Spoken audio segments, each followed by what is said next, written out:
며칠 전에 제 유튜브를 보시고 루이비통 지갑 하나 팔았다고 한 10만원 버셨다는 연락을 받았어요. 그러면서 동시에 이런 걱정도 하시더라고요. 명품 팔아서 돈 버는 건 좋은데 이런 식으로 하나씩 팔아서는 계속해 나갈 수 있을지 모르겠다는 거예요. 사실 이런 고민을 하는 분들이 생각보다 많아요. 명품 리셀로 한두 번 돈은 벌어봤지만 사업으로 키우는 방법까지는 어려워하시는 거죠. 오늘은 명품을 팔아서 돈을 버는데 관심 있는 분들이 꾸준하게 돈을 버는 과정에 대해서 말씀드릴게요. 영상 끝까지 보시고 명품 리셀로 온라인 사업을 한번 만들어 보세요.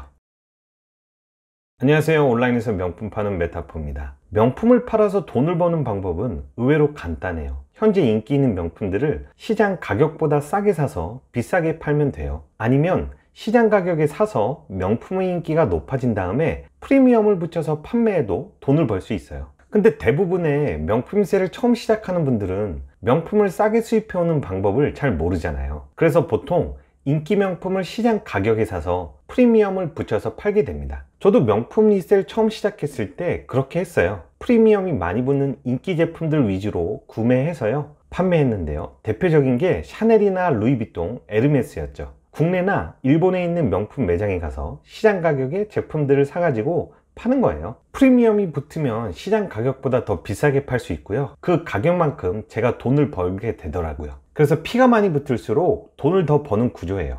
이러다 보니까 조금이라도 프리미엄이 더 붙는 제품을 구매하려고 새벽부터 매장 앞에서 대기하기도 하고요. 오픈런을 통해서 여러 가지 명품을 구매하게 돼요. 명품 리셀 처음 시작하는 분들은 대부분 이런 방식으로 시작하기도 하고요. 하지만 아쉽게도 순간적으로 돈은 벌 수 있지만 사업으로 만들어 가기는 어려움이 많습니다. 그 이유는 크게 두 가지가 없어서 그래요. 바로 지속성과 가치에 대한 비교예요. 비싼 명품을 팔더라도 지속성을 가지고 있어야 돼요. 그리고 가치에 대한 비교를 통해서 늘 평가되는 가치보다 조금 더 저렴하게 판매를 해야 합니다. 그래야 오랫동안 명품을 팔 수 있더라고요. 오늘은 이 두 가지에 대해서 자세하게 말씀드릴게요. 우선 첫 번째가 지속성이에요. 앞에서 말씀드렸듯이 샤넬이나 루이비통처럼 시장 가격에 사서 비싸게 파는 방식은 이 지속성을 가지기가 어려워요. 일단 프리미엄이 많이 붙는 명품들은 구매하는 것 자체가 어려워요. 예를 들면 샤넬의 코코핸들 같은 인기 제품들은 돈이 있다고 해서 언제든지 매장에 가서 구매할 수가 없어요. 운이 좋게 구매를 한다고 해도 1년에 구매할 수 있는 제품의 개수가 한정되어 있다 보니까 지속적으로 구매해 팔 수가 없다는 거죠. 루이비통이나 에르메스의 인기 제품들도 대부분 다 이래요. 국내에 있는 명품 매장에서는 동일한 제품을 지속적으로 구매할 수도 없고 아무리 프리미엄이 붙여서 판매할 수 있는 아이템을 찾았다고 해도 대량으로 구매해 팔기가 어려울 수 있다는 거죠. 근데 온라인 사업은 지속성이 가장 중요하잖아요. 꾸준하게 매출이 발생하지 않으면 돈을 벌 수가 없으니까요. 판매할 제품의 재고 걱정 없이 꾸준하게 판매할 수 있어야만 사업으로서의 의미가 생기는 거고요. 장기간 지속적으로 돈을 벌 수 있는 시스템을 만들 수 있습니다. 그러면 명품 판매에서는 어떤 식으로 지속성을 확보할 수 있을까요? 우선 꾸준하게 명품을 팔려면 무조건 대량으로 인기 제품을 수입해 올 수 있는 나만의 시스템을 만들어야 돼요. 그래야 판매할 제품의 재고 걱정 없이 인기 제품들을 꾸준하게 팔 수 있으니까요. 그래서 제가 늘 말씀드리는 게 나만의 명품 공급업체를 찾으라는 거예요. 이태리에는 도매 가격으로 명품을 공급해주는 부티크라는 업체들이 있어요. 저도 다양한 이태리 부티크랑 꾸준하게 거래를 진행하고 있는데요. 그러면서 다양한 인기 제품들을 대량으로 수입하고 있습니다. 대표적인 브랜드는 발렌티노, 알렉산더 맥퀸, 발렌시아가, 구찌, 생로랑 같은 클래식 명품들도 있고요. 메종 키치네나 마르지엘라, 스톤 아일랜드, CP 컴퍼니 같은 컨템포러리 브랜드도 많아요.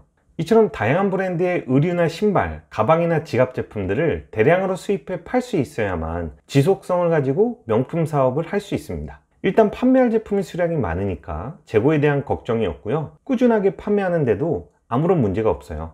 물론 샤넬 지갑이나 루이비통 가방을 하나씩 구매해서 몇만 원 남기고 판매하는 것도 의미는 있어요. 어쨌든 돈은 버는 거니까요. 하지만 이런 방식으로 하나씩 인기 명품을 구매해 파는 거는 사업보다는 사실 취미에 가까울 수 있습니다.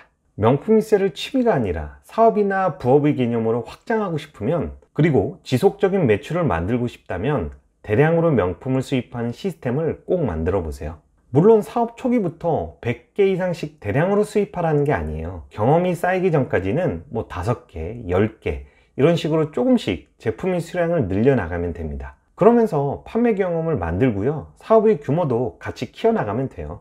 그러면 이번에는 두 번째로 알고 있어야 될 가치에 대해서 한번 말씀드릴게요. 우리가 무언가를 팔아서 돈을 벌 때는 그 제품의 가치보다 가격을 좀 더 낮춰서 팔아야 된다고 합니다. 예를 들면 내가 파는 제품 가격이 10,000원이라고 해볼게요. 그럼 7, 8,000원에 팔 수 있어야 많이 팔 수 있고요. 앞에서 말씀드린 지속성도 가질 수 있다고 합니다. 물론 내가 파는 제품들이 한정판인 경우에는 제품의 가치를 좀 더 높게 올려서 팔아도 팔리긴 하겠죠. 하지만 한정판이 아니라 일반적인 제품들을 팔 때는 해당 제품의 일반적 가치보다 오히려 조금 더 가격을 낮춰서 판매하는 게 돈을 벌 수 있다는 거예요. 명품으로 예를 한번 들어볼게요. 겨울에 잘 팔리는 몽클레르 비니가 있다고 해볼게요. 이 제품이 몽클레르 매장에서는 한 40만원에 팔린다고 해볼게요. 근데 나는 이 제품을 20만원 중후반대에 팔 수 있다는 거예요. 그러면 몽클레르 비니의 일반적인 시장 가치인 40만원보다 대략 10만원 이상 낮춰서 팔 수 있기 때문에 소비자들은 결국 내가 파는 제품을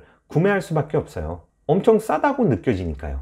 즉 명품을 팔 때는 항상 시장 가격의 가치보다 훨씬 더 낮게 팔 수 있어야만 명품을 대량으로 수입해도 빠르게 팔 수 있습니다. 실제로 제가 팔았던 명품들은 대부분 시장 가치보다 훨씬 더 낮은 가격으로 팔았어요. 매장이나 온라인에서 거래되는 가격보다 훨씬 더 낮은 가격이기 때문에 20만원이 넘는 고가의 비니 제품인데도 상대적으로 싸게 느껴진다는 거죠. 그래서 결국 폭발적인 판매가 일어나게 됩니다. 그럼 어떻게 해야 시장보다 명품의 가치를 낮게 팔 수 있을까요? 결국 방법은 하나예요. 앞에서 말씀드린 이태리 부티크를 통해서 낮은 가치로 평가된 명품들을 싸게 수입해 오면 돼요.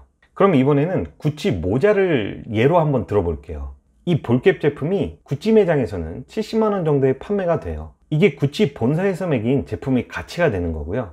온라인에서 보니까 명품 플랫폼에서는 한 50만원대에 판매도 되더라고요. 그럼 이 가격이 온라인 시장에서의 가치가 될 수 있겠죠. 근데 또 이 동일한 제품을 이태리 부티크에서는 엄청 싸게 팔더라고요. 명품 셀러가 대량으로 구매한다고 하면 20만원 중반까지도 수입해 올 수 있습니다. 즉 구찌 매장에서 판매되는 가격보다 대략 40만원 정도 싸게 평가되는 가격이 이태리 부티크에서 매긴 구찌 모자의 가치가 되는 거예요. 이처럼 동일한 명품이라도 어떤 위치에 있느냐에 따라서 그 가격이 전부 달라지게 돼요. 즉 어디에서 제품을 구매하는지에 따라서 가치가 변화하게 된다는 거죠. 우리같이 명품 파는 셀러들은 인기 명품이 낮은 가치에 있을 때 많이 구매하고요, 높은 가치에서 비싸게 팔면 되는 거예요. 그럼 돈을 벌 수밖에 없겠죠.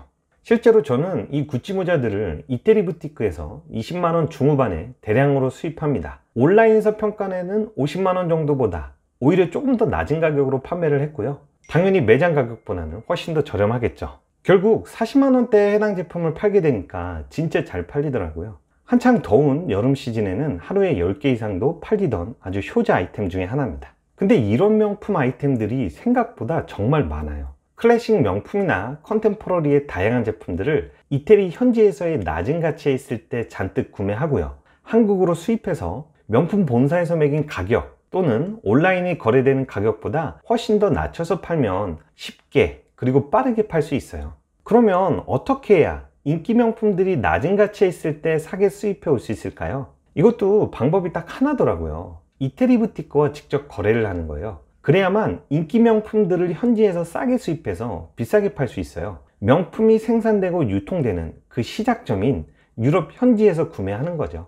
즉 가장 낮은 가치에 있을 때가 유럽에 있을 때입니다. 오늘은 명품 사업을 취미가 아닌 본업으로 만들기 위해서 꼭 필요한 두 가지 요소에 대해서 한번 말씀드려 봤어요. 첫 번째가 지속성, 두 번째는 가치의 낮은 평가예요. 우리가 명품을 한두 개 팔고 그만둘 게 아니잖아요. 최대한 대량으로 수입하고 지속성을 확보한 다음에 꾸준하게 명품을 한번 팔아보세요. 그리고 그 인기 명품들이 낮은 가치로 평가될 때 구매하는 거 꼭 잊지 마시고요. 이 두 가지를 실현하기 위해서는 결국 이태리 부티크가 중요하고요, 유럽 현지에서 직접 거래를 하고요, 명품을 대량으로 싸게 수입해 판매할 수 있습니다. 만약 명품 셀로 제대로 돈을 벌고 싶다 또는 사업을 한번 해보고 싶다 하시는 분들은 고정 댓글에 링크 하나 추가로 남겨놨으니까요, 같이 한번 확인해 보세요. 그럼 오늘도 영상 끝까지 시청해 주셔서 감사하고요, 다음에 더 유익한 내용으로 찾아오겠습니다. 오늘도 행복한 하루 되세요. 감사합니다.